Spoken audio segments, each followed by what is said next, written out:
I get this question at least a few times a week from families that I'm working with. How to choose the best doggy daycare for your dog, or do I have any suggestions? It may surprise you, but there's a way to go about choosing the right doggy daycare for your dog, but just to let you know that it's going to be different for each and every family. There's going to be certain dogs that have certain needs and certain families that have certain needs. So ideally, to break it down, there's going to be some generalized things you're going to look for, but then also you're going to kind of dwindle on down and get to the bottom of what your dog needs when they go to daycare. So first and foremost, I always say choosing the right doggy daycare for your dog. Before we kind of get into the little tidbits of it, I always say, yes, you can go to Google, but I always try to check in with my friends first, because ideally, if they have a dog that already goes to daycare or go to someone, then I would definitely trust them first before good old Google. But if you do have to go to Google and you type it in doggy daycares near me or whatever it may be, I always say go to the Google reviews. You're gonna read all of them, see what folks are saying, see when was the last review? Was it 2 years ago? And start there, and call the places. You want to ask them certain questions. Do they separate the dogs? Are there a lot of big dogs, small dogs? Do they crate them? There's a lot of doggy daycares that may crate their dog for a nap time for a few hours. But if your dog has some type of anxiety towards a crate, then that's not going to be ideal. So definitely you call the doggy daycare. You want to talk to someone about how the process of doggy daycare works. One thing that I do want to stress is that every doggy daycare is going to be different far as their intake. Generally, they are mostly the same in the sense of, yes, they're going to want your dog to come in and kind of check them out and things of such. But I can't tell you how many times I've heard, like, oh my God, I took my dog to the doggy daycare that my friend recommended, and it was a no go. What I have to say about that is I am a firm believer in, um, how should I say this? If Depending on who's assessing their dog, they may have a different vibe about who your dog is and if they are a good fit for the daycare.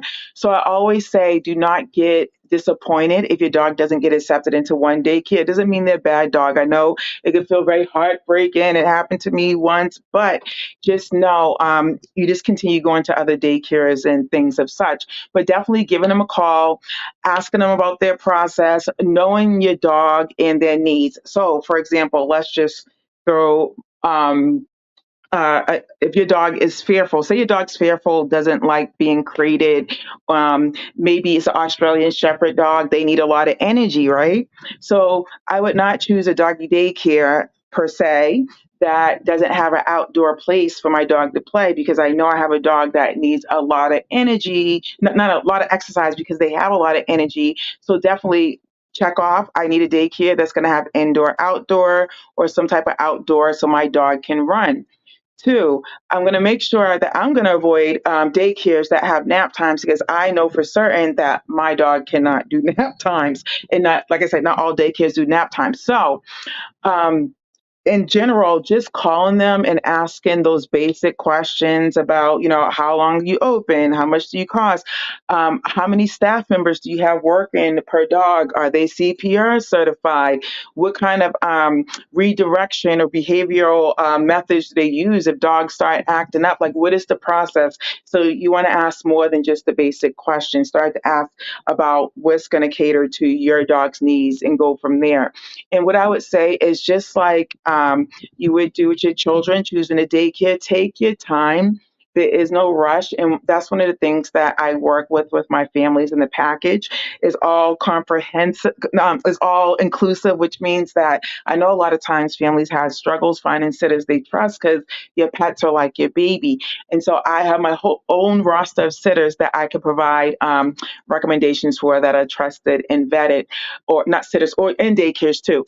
But ideally, just taking your time, going through, asking the right questions, and you really truly do have to go with how you feel. If you're not getting a good vibe about a place you called, then give it a pass. Go on to the next one.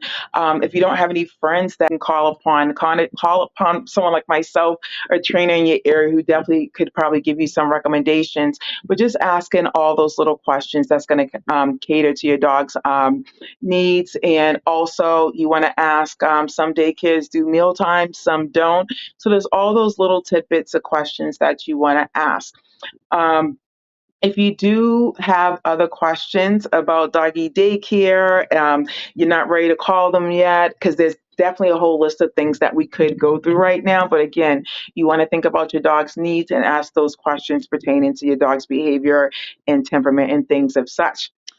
Other than that, I hope you gained some good insight into how to choose the correct doggy daycare for your dog. You just want to, like I said, go with what your family needs are and the dog's needs. But other than that, I will see you next week with another great topic. Bye.